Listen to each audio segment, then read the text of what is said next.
que é clara e salgada, cabe em um olho e pesa 1 tonelada. Tem sabor de mar, pode ser discreta, inquilina da dor, morada predileta. Na calada ela vem, refém da vingança, irmã do desespero, rival da esperança. Pode ser causada por vermes e mundanos, ou pelo espinho da flor cruel do oceano. Amante do drama, vem pra minha cama por querer, sem me perguntar me fez sofrer. E eu vejo bem forte, porque eu me senti, serei um fraco quando outras delas vêm. Se o barato é outro, o processo é lento, no momento, deixa eu caminhar com o vento. Porque adianta eu ser durão, o coração ser vulnerável, o vento não. Ele é suave, mas é frio e implacável. É quente, borrou a letra triste do poeta. Só correu o rosto pardo do profeta. Verme, sai da reta, a lágrima de um homem vai cair. E esse é o seu B.O. da eternidade. Diz que o homem não chora, tá bom, falou. Não vai para dúvida, irmão. Aí, Jesus chorou. Os versos de Pedro Paulo Soares Pereira, mais conhecido como Mano Brown, expressam bem a dor e o peso das lágrimas. Quando elas vêm, é difícil segurar. Situações que enfrentamos e que nos levam a elas ocorrem rotineiramente. Muitos de nós estamos imersos em situações que, se não diariamente, constantemente nos levam às lágrimas. E elas chegam na calada da noite, com a cabeça encostada no travesseiro, inevitavelmente elas chegam. Nós desconhecemos aquilo que as pessoas realmente sofrem. Nem mesmo um pastor que acompanha pastoralmente a sua dele, os membros da igreja, consegue dimensionar aquilo que cada um de vocês passa. Você já parou para pensar na dor, no sofrimento que a pessoa que está ao seu lado, que está sentada à sua frente ou atrás de você, pode estar passando por este momento na vida dela? Situação difícil que ela não consegue colocar para fora, e por carregar isso sozinha, muitas vezes, ela e Deus, é inevitável o choro, é inevitável a dor. Nós olhamos para as pessoas e nós desconhecemos as dores que elas carregam. E não bastasse por isso, a nossa vida ela está cada dia mais competitiva. Nós somos levados a tomar decisões no nosso dia a dia para mantermos nossos empregos, sustentarmos nossas famílias, e tudo estaria muito calmo, muito tranquilo, se não fosse o fato de, na imensa maioria das vezes, o nosso emprego querer mandar na nossa vida. E questões econômicas, questões de emprego, tomam o lugar da nossa vida pessoal, dos nossos compromissos familiares. Chega uma hora que tanto família quanto empresa aperta e fica difícil resolver para que lado caminhar. Parece impossível gerenciar vida com problemas, com emprego, com situações familiares, com situações que se acumulam. Parece realmente impossível. E o que de impossível você tem enfrentado? É impossível dar atenção em casa e dar conta do trabalho? É impossível fazer o meu marido ou a minha esposa feliz? É impossível perdoar alguém? Hoje nós vamos compartilhar a história onde existiu o impossível que deixa todos estes impossíveis que eu falei aqui, como diz a expressão popular, no chinelo. O impossível dos impossíveis, porque o impossível é vencer a morte. Eu quero que você acompanhe atentamente a leitura que eu vou fazer do Evangelho de João, capítulo 11. Nós vamos ler 45 versículos deste Evangelho, uma leitura longa. Então, por se tratar de uma leitura longa, nós não vamos projetar. Eu vou fazer essa leitura na nova tradução da linguagem de hoje. E eu peço que você atente para essa leitura. Se você quiser abrir abrir a sua Bíblia e acompanhando na revista atualizada, na tradução revista atualizada, ou qualquer outra tradução que você tenha, sinta-se à vontade. Nós faremos essa leitura do Evangelho de João, capítulo 11, os 45 primeiros versículos. Peço que você acompanhe atentamente.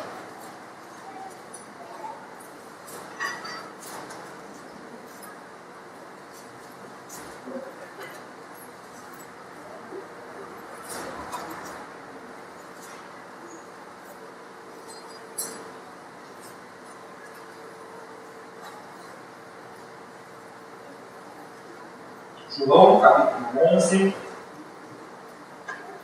do primeiro ao 45º versículo.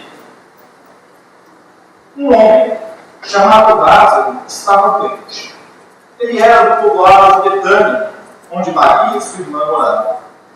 Esta Maria era a mesma que pôs perfume nos pés do Senhor Jesus e os enxugou com seus cabelos. Era o irmão dela, Lázaro, que estava doente. As duas irmãs mandaram dizer a Jesus: Senhor, o seu querido amigo Lázaro está doente. Quando Jesus recebeu a notícia, disse: o resultado final dessa doença não será a morte de Lázaro. Isso está acontecendo para que Deus revele o seu poder glorioso e assim, por causa dessa doença, a natureza divina do Filho de Deus será revelada. Jesus amava muito Marta e a sua irmã, e também Lázaro. Porém, quando soube que Lázaro estava doente, ainda ficou 2 dias onde estava. Então, disse aos seus discípulos: vamos voltar para a Judeia. Mas eles disseram: Mestre, faz tão pouco tempo que o povo de lá queria matá-lo a pedradas, e o Senhor quer voltar? Jesus respondeu: por acaso um dia não tem 12 horas?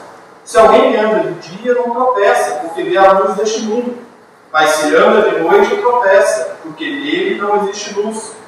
Jesus disse isso e depois continuou: nosso amigo Lázaro está dormindo, mas eu vou voltar a acordá-lo.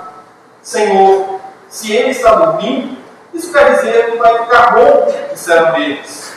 Mas o que Jesus queria dizer era que Lázaro estava morto. Porém, eles pensavam que ele estivesse falando do sono natural. Então Jesus disse claramente: Lázaro morreu, mas eu estou alegre por não ter estado lá com ele, pois assim vocês vão crer. Vamos até a casa dele.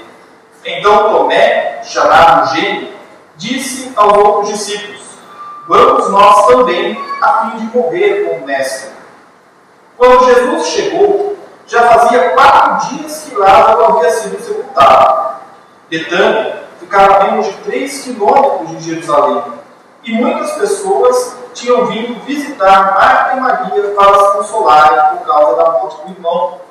Quando Marta soube que Jesus estava chegando, foi encontrar-se com ele, porém Maria ficou sentada em casa. Então Marta disse a Jesus: se o Senhor estivesse aqui, meu irmão não teria morrido. Mas eu sei que mesmo assim, Deus lhe dará tudo o que o Senhor pedir a ele. O seu irmão vai ressuscitar, disse Jesus. Marta respondeu: eu sei que ele vai ressuscitar no último dia. Então Jesus afirmou: eu sou a ressurreição e a vida. Quem crê em mim, ainda que morra, viverá. E quem vive e crê em mim, nunca morrerá. Você acredita nisso? Sim, Senhor, disse ela. Eu creio que o Senhor é o Messias, o Filho de Deus que devia vir ao mundo. Depois de dizer isso, Marta foi, chamou Maria, a sua irmã, e lhe disse em particular: o mestre chegou e está chamando você. Quando Maria ouviu isso, levantou-se depressa e foi encontrar-se com Jesus, pois ele não tinha chegado ao povoado, mas ainda estava no lugar onde Marta o havia encontrado. As pessoas que estavam na casa de Maria, consolando, viram que ela se levantou e saiu depressa. Então foram atrás dela, pois pensavam que ela ia ao túmulo para chorar ali. Maria chegou ao lugar onde Jesus estava, e logo que o viu, caiu aos pés dele e disse: se o Senhor tivesse estado aqui, o meu irmão não teria morrido. Jesus viu Maria chorando e viu as pessoas que estavam com ela chorando também. Então ficou muito comovido e aflito e perguntou: onde foi que vocês o sepultaram? Venha ver, Senhor, responderam. Jesus chorou. Então as pessoas disseram: vejam como ele amava Lázaro.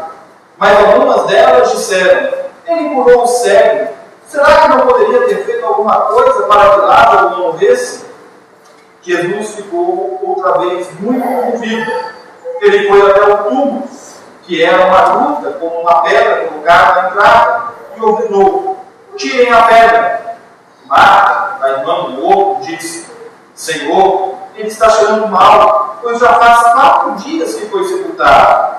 Jesus respondeu: eu não lhe disse que, se você crer, você verá a revelação do poder glorioso de Deus? Então tiraram a pedra. Jesus olhou para o céu e disse: Pai, eu te agradeço porque me ouviste. Eu sei que sempre me ouves, mas eu estou dizendo isso por causa de toda esta gente que aqui está, para que eles creiam que tu me enviaste. Depois de dizer isso, gritou: Lázaro, venha para fora! E o morto saiu. Os seus pés e as suas mãos estavam enfaixados com tiras de pano, e o seu rosto estava enrolado com pano. Então Jesus disse: desenrolem as faixas e deixem que ele vá. Muitas pessoas que tinham ido visitar Maria viram o que Jesus tinha feito e creram nele. Evangelho do nosso Senhor Jesus Cristo, para a nossa edificação, pelo qual nós rendemos sempre graças a Deus.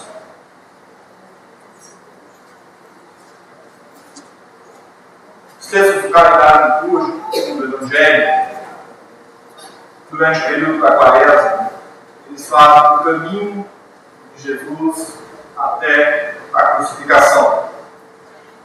É um período em que a gente se debruça sobre estes textos para poder compreender a caminhada de Jesus como mestre entre nós. E nós estamos aqui a caminho de Jerusalém, para a última semana de Jesus na terra. Antes de entrar em Jerusalém, Jesus estava na região da Pérea. Ele havia sido rejeitado por alguns no lado judeu do Rio Jordão e o atravessaram por uma questão de segurança. Jesus estava distante de Betânia, da Judéia, um pequeno vilarejo ao lado de Jerusalém. Ele estava em outra cidade, que também se chamava Betânia, mas localizado na Pérea. É nessa cidade que chega um mensageiro com uma notícia para Jesus: Senhor, o seu querido amigo Lázaro está doente. Uma primeira leitura, essa frase pode não parecer bem comum. Volta e meia a gente recebe a notícia: olha, fulano está doente, está enfermo, está acamado, precisa de cuidados. Pessoas adoecem com frequência. Não fosse pela resposta de Jesus, talvez essa notícia tivesse passado de maneira desapercebida pelos discípulos que ali estavam, e talvez os discípulos nem sequer se lembrariam dela ao registrar essa história. Quantas notícias eu e você recebemos que muitas vezes deixamos passar, não é mesmo? Olha, o irmão está doente. Vamos falar, o irmão já esteve doente antes, né? Ele já esteve doente outras vezes. E a gente deixa isso passar como se adoecer fosse algo corriqueiro, natural da vida. E quantas pessoas nós conhecemos que estão doentes, mas não apenas fisicamente, mas também mental e espiritualmente. Quantas pessoas que nós conhecemos que estão enfermas, que necessitam de Jesus em suas vidas. Que tal sermos nós o instrumento para levar Cristo àqueles que se encontram enfermos? Continuando a história, Jesus responde: o resultado final dessa doença não será a morte de Lázaro. Isso está acontecendo para que Deus revele seu poder glorioso, e assim, por causa dessa doença, a natureza divina do Filho de Deus será revelada. nesta resposta, Jesus revela que não vê a questão apenas momentaneamente, mas ele vê além. E neste caso, ele enxerga além da doença de Lázaro. Ele sabia que a doença de Lázaro levaria à morte, mas ele não enxerga a doença, ele não enxerga a morte, ele enxerga além. Ele enxerga a vida que está além da morte. E para quem ouviu, pode parecer que Jesus afirmava que Lázaro não iria falecer por causa da doença. Mas como nós já dissemos, Jesus enxerga além da doença e da morte. Ao contrário do que seria comum ao receber uma notícia de alguém que se encontra enfermo, e muitos de nós aqui fizeram isso. Eu mesmo já fiz. Recebi a notícia de uma tia avó, estava enferma, minha mãe veio, passou em São Paulo, me pegou, ela já está no Lima.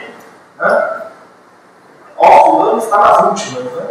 É assim que chega a notícia, geralmente. Né? Fulano está nas últimas.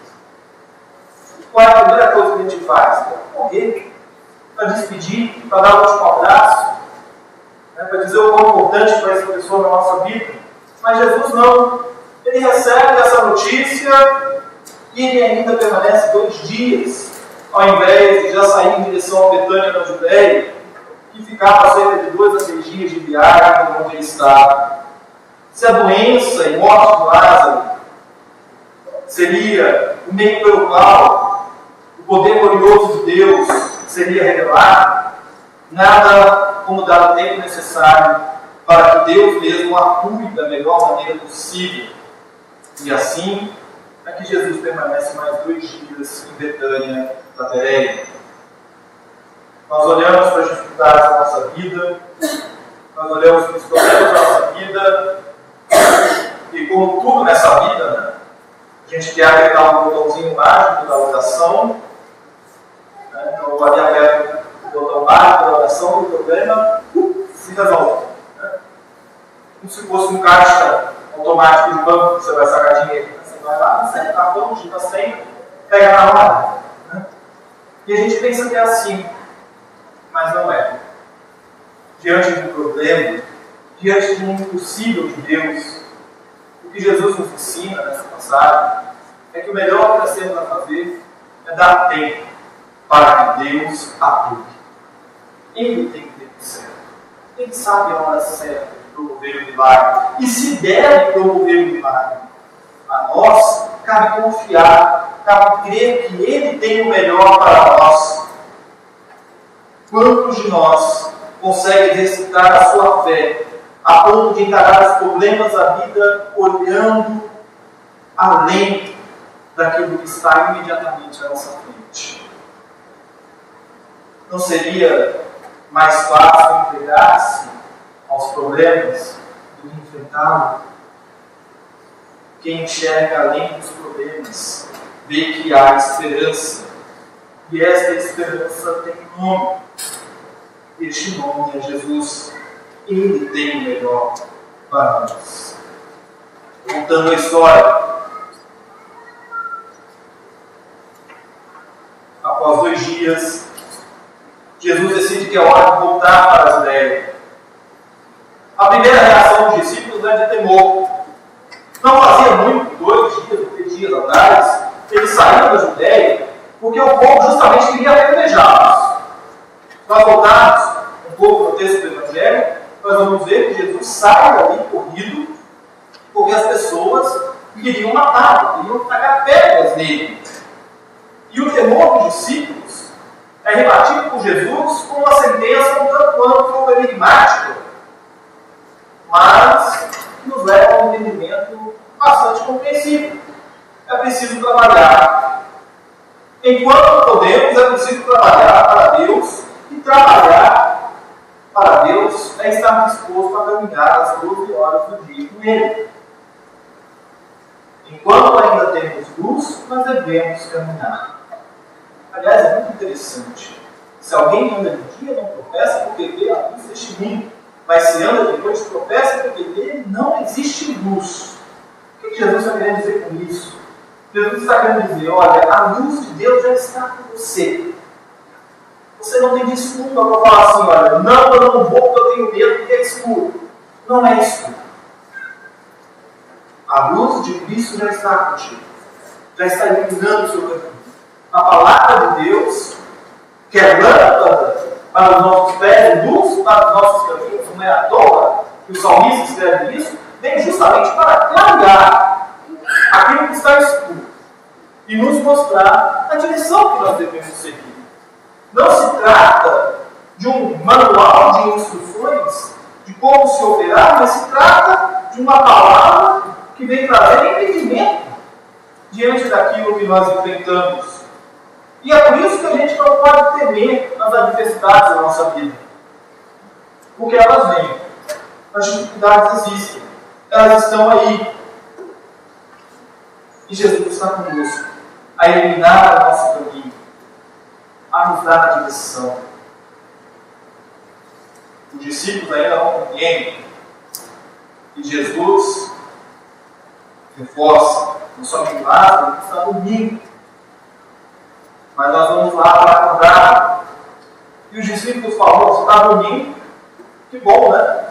Quando a gente está gripado, doente, né? Sono, é grande mesmo. O médico prescreve lá, né? Repouso, né?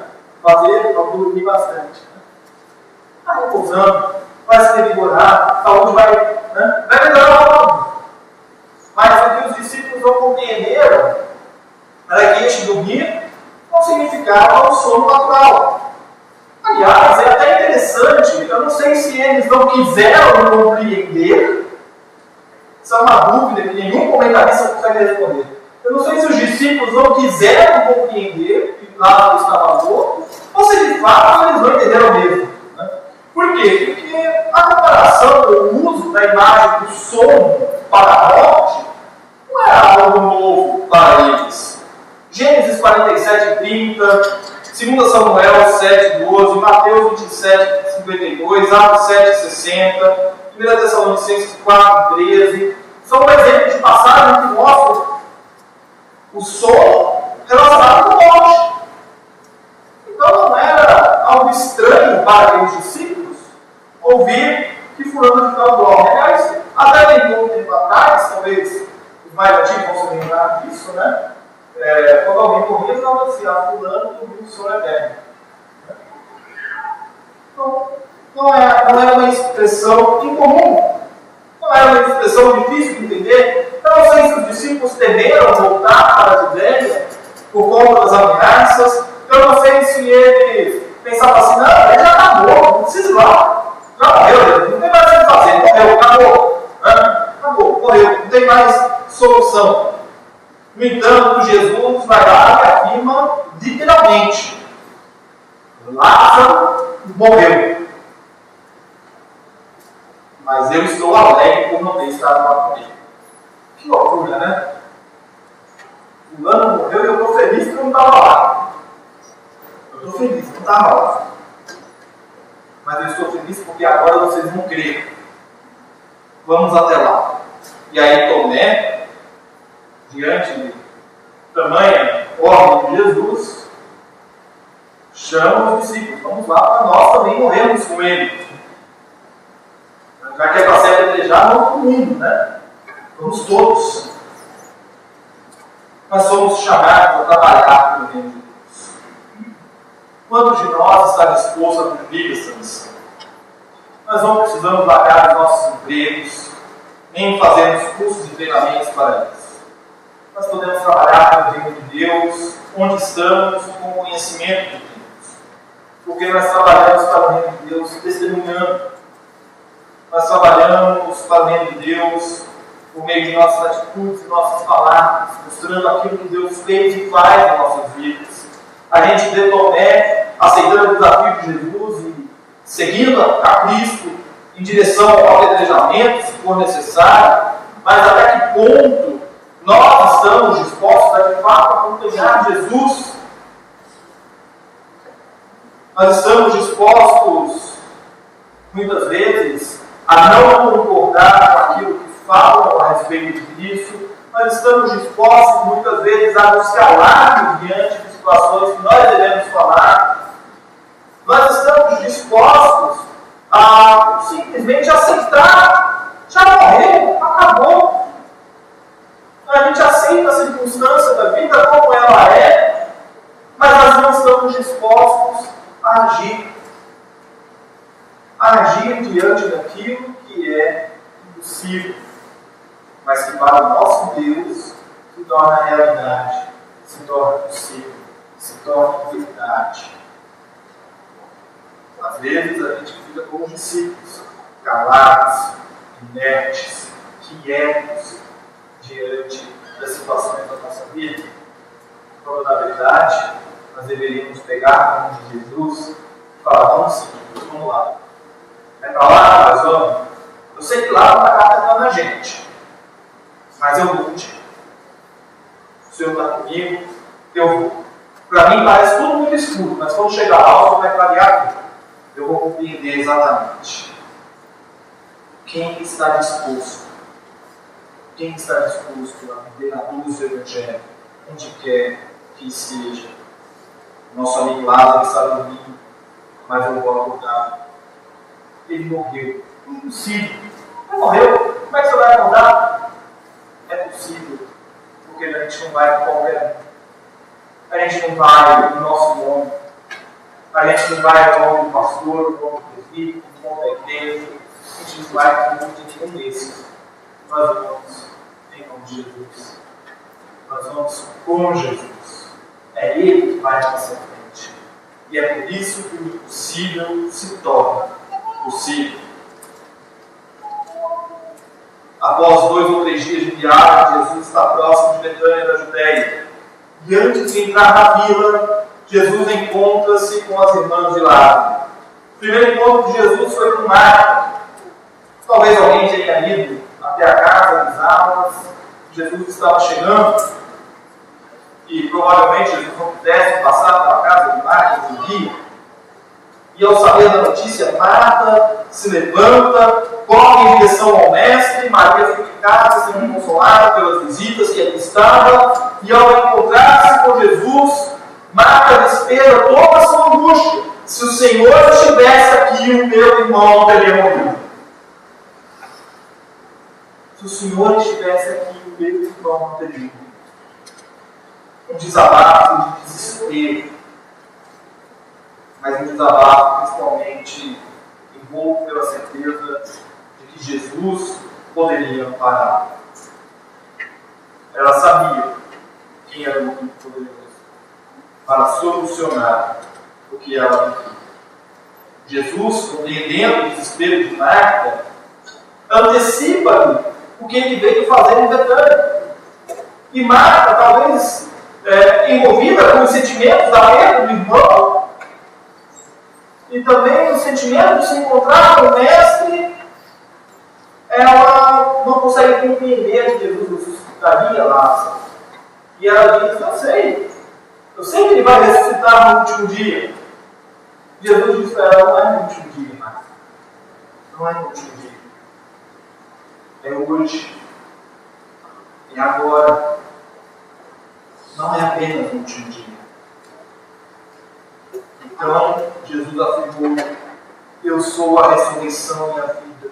Quem crê em mim, ainda que morra, viverá. E quem vive e crê em mim, nunca morrerá. Você acredita nisso? Sim, Senhor, disse ela. Eu creio que o Senhor é o Messias, o Filho de Deus, que devia vir ao mundo. A gente tem que estampar isso, sim. Na parede do nosso quarto, na nossa sala. Eu creio que o Senhor é o Messias, o Filho de Deus. A afirmação de fé mais simples e mais cheia de significado da verdade. A afirmação de Jesus e a declaração de fé de Marta, elas se complementam. Ele é a ressurreição e a vida. Ele é o único que nos dá a vida, mesmo quando a vida não existe mais. Ele é o único capaz de nos dar a vida. Quem é aquele que é capaz de vencer a morte, senão o Filho de Deus, o Messias? E como é difícil para nós crermos que Jesus é capaz de mudar a nossa realidade. A gente crê que Ele é o Messias. Nós estamos há 15 dias de celebrar a morte e a ressurreição de Jesus. A gente crê que Jesus morreu. A gente crê que Jesus ressuscitou no terceiro dia. E a gente não crê que Jesus é capaz de solucionar as dificuldades da nossa vida. E a gente fica procurando soluções mágicas por aí, pensando que as coisas vão se resolver por si só, quando na verdade o que Jesus pede é creia. Creia que eu sou a ressurreição. Creia em mim. Creia que eu sou capaz. Parece impossível que os problemas da nossa vida se resolvam. Parece impossível que a minha família viva feliz. Parece impossível que o meu emprego seja justo. Parece mesmo. Porque Jesus pode tornar realidade tudo que nos parece impossível. E Ele vem para tornar possível o impossível. Mas Ele não veio para fazer isso segundo a minha vontade, mas segundo a vontade do Pai. E a função de Marta é a função que nós temos que fazer. Sim, Senhor, eu creio que o Senhor é o Messias, o Filho de Deus que devia vir ao mundo. E nós temos que fazer essa confissão todos os dias, diariamente. Sim, Jesus, eu creio que o Senhor é o Messias, o Filho de Deus que devia vir ao mundo. Eu creio que o Senhor é a vida. Eu creio que quem crê em Ti jamais morrerá. Eu creio, Senhor, eu creio. E nós temos que reafirmar isso diariamente.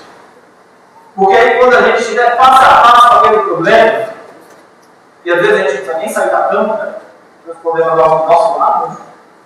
Não precisa nem botar a cabeça no travesseiro. Mas aí quando eu estou face a face com o meu problema, eu olho para ele e falo assim, eu creio. Eu creio que Jesus é capaz de mudar isso aqui. Eu creio. Aí quando eu chego no trabalho, eu tenho aquele chefe que fica me esquisitando, eu tenho aquelas dificuldades que eu tenho que vencer, tem aquele faturamento da loja que não bate, eu chego lá, olho para tudo e falo, eu creio. Eu vou trabalhar porque eu creio que Deus pode mudar essa realidade. Eu creio que Ele pode transformar essa realidade. Voltando para a história. Marta retira-se da presença de Jesus e chama Maria, sua irmã. Ao sair de casa, Maria vai os presentes que vieram de Jerusalém para consolar as irmãs. Essas pessoas seriam as testemunhas do milagre. O encontro de Maria com Jesus inicia com a mesma frase de Marta. Se o Senhor estivesse aqui, o meu irmão não teria morrido. Jesus viu Maria chorando. Também com ela os demais presentes. Jesus comove-se e aflige-se com elas e com os presentes. Pede para ir ao túmulo de Lázaro. E no caminho, Jesus chora.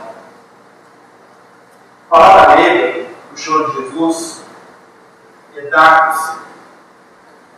É diferente da palavra que o evangelista usa do choro de Marta e Maria. Claro. Aliás, essa palavra, dákis, ela ocorre apenas aqui, em todo o Novo Testamento. João 11, 35. É um choro diferente do choro das irmãs. Diferente do choro daqueles que perderam um amigo, um irmão, que é um choro de perda, um choro de sofrimento.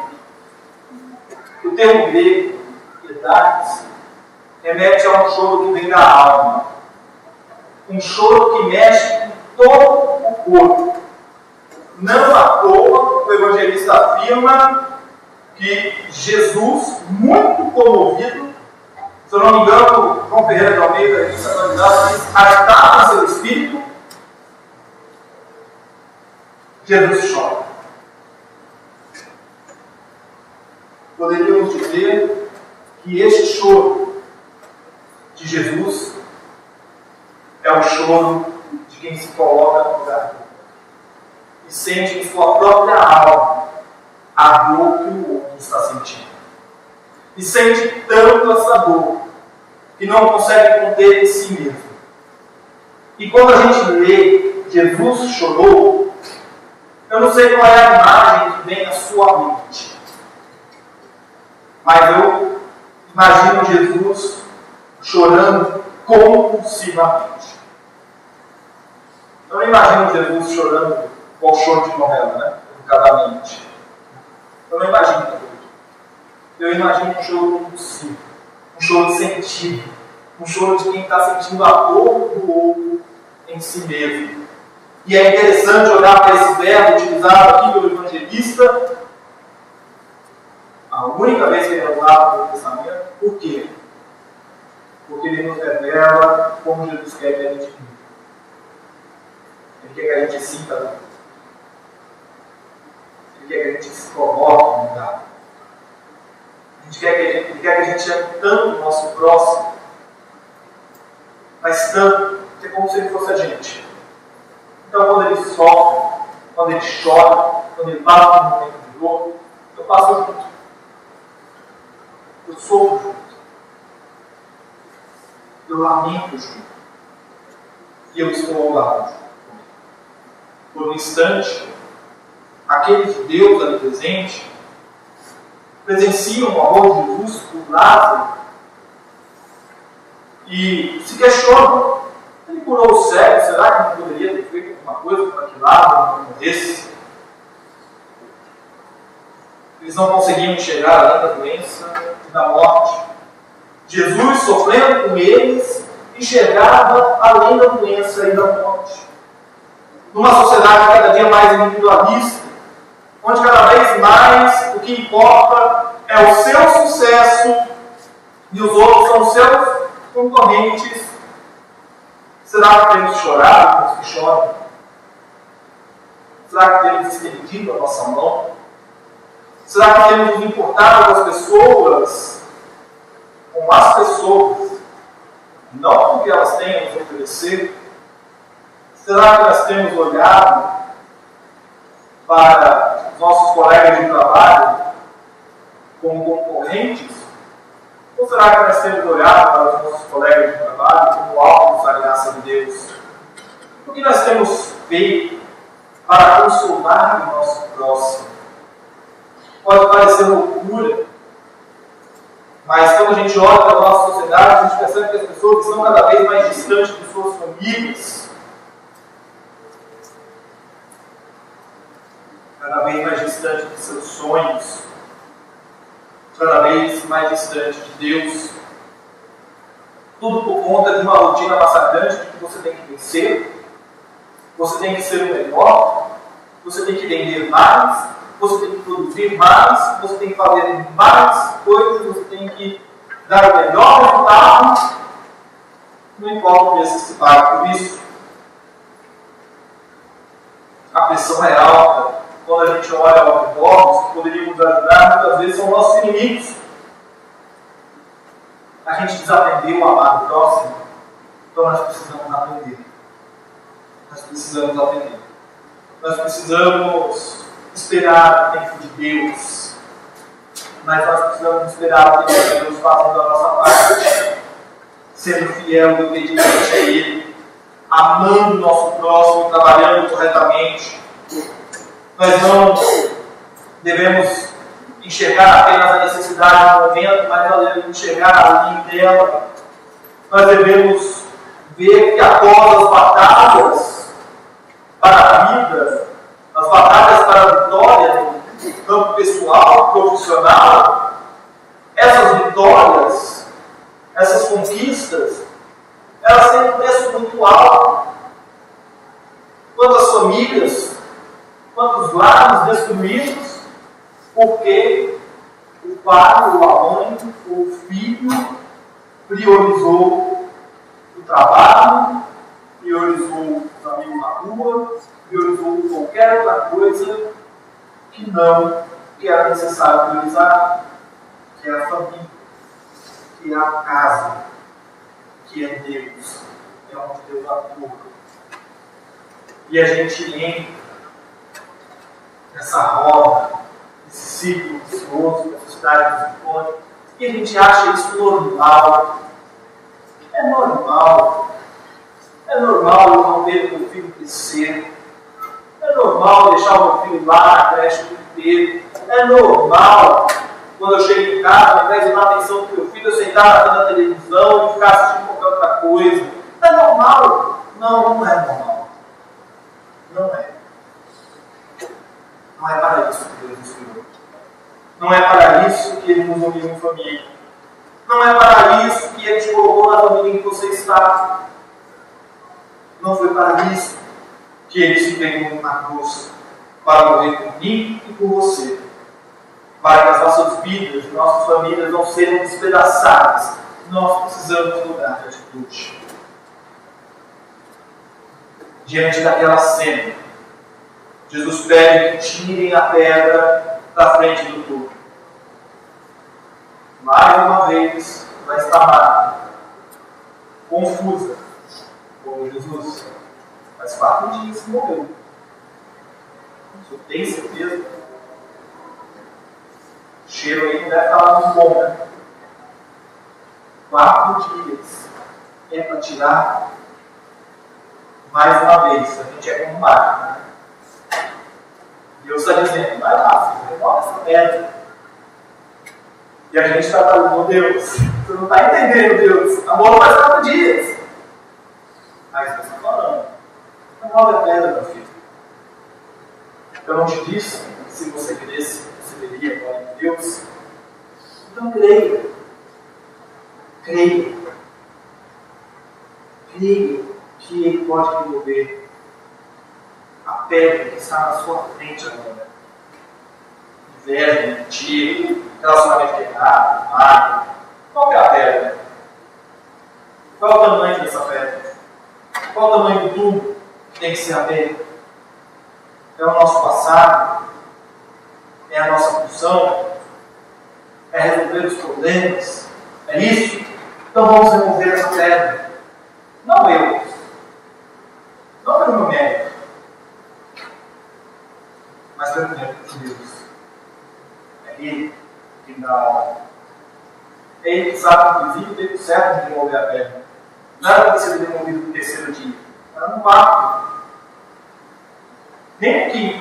Era no 4º dia. No tempo certo de Deus. E por vezes, a gente esquece. E Jesus diz ali, Ele fala, olha, vocês vão ver a glória de Deus. Aliás, é interessante a oração de Jesus ali, junto com aquele povo. E Jesus está ali e fala, olha, creia. Creia. Eu não te disse que se você cresce, você veria a glória de Deus, mas você vai ver essa glória. E nós nos esquecemos disso. Nós nos esquecemos que Jesus veio para morrer pelos nossos pecados.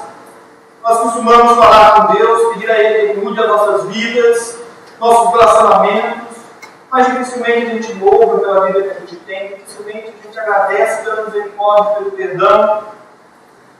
Aí a gente vem no culto no domingo, tem aquele momento de oração silenciosa. Opa, deixa eu lembrar os pecados da semana, né?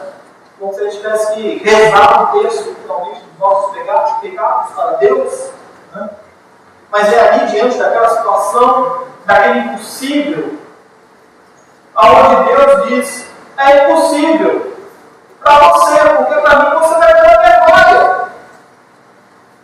Somente o Filho de Deus é capaz de nos dar a vida eterna. E a nossa atitude deve ser de servir a Deus e louvá-lo no instante por tão maravilhosa graça. Então Jesus chega ali e diz, remove a pedra. E eles removem a pedra. E Jesus grita, Lázaro, vem para fora. O grito de Jesus ecoa no coração dos presentes.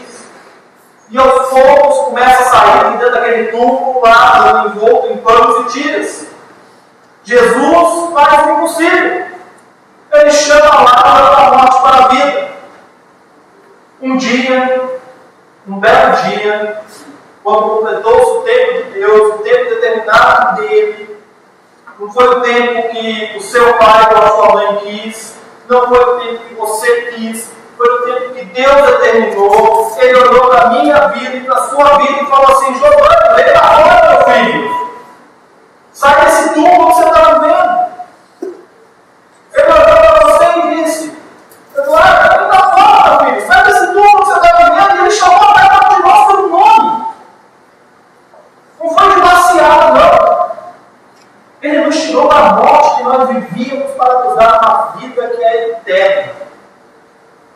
uma vida que é vida de verdade.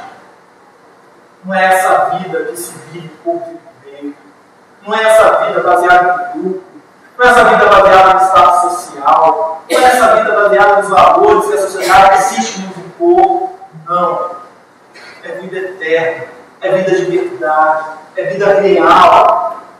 E Ele nos chamou a cada um de nós pelo nome. E nos tirou do túmulo que era a nossa existência e nos deu uma nova vida. E se eu fosse pentecostal agora, eu ia gritar, glória a Deus por isso!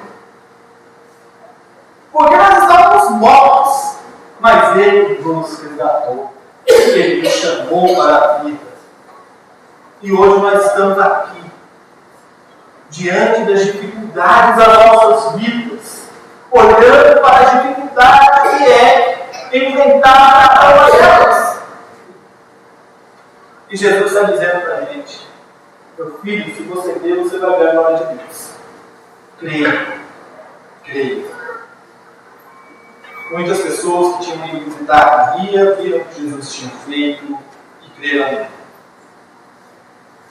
Um dos últimos milagres de Jesus. Um prenúncio do que haveria de acontecer dali a alguns dias em Jerusalém. Um testemunho da ação de Deus diante do impossível. E o que nós temos feito para testemunhar a verdade da vida eterna. Como nós temos mostrado aos que convivem conosco que Deus é capaz de mudar a nossa realidade. E a realidade daquele que Ele crê. A hora é agora. Enquanto ainda temos a luz de Jesus a iluminar os nossos passos. Concluindo, Jesus é a ressurreição e a vida. Dessa passagem da ressurreição de Lázaro, nós devemos reter esta afirmação. Somente Jesus tem o poder de vencer o impossível. Ele venceu a morte e nos deu a vida. Uma nova vida.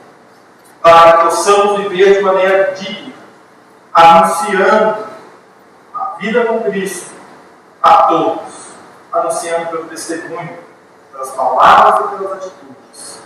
É tempo de anunciar que cremos no Deus dos impossíveis. Deus que transforma realidades que nós não acreditamos serem possíveis transformar. Costumo dizer, sabe aquele parente que você diz assim, Chico, e esse não tem a solução? Remove a pedra. Creio que você vai ter um milagre de Deus ali.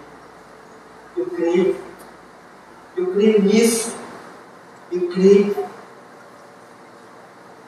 Eu creio que Ele é o Deus impossível. Aquele que é o único capaz de dar vida, onde antes havia morte. E Ele está me chamando.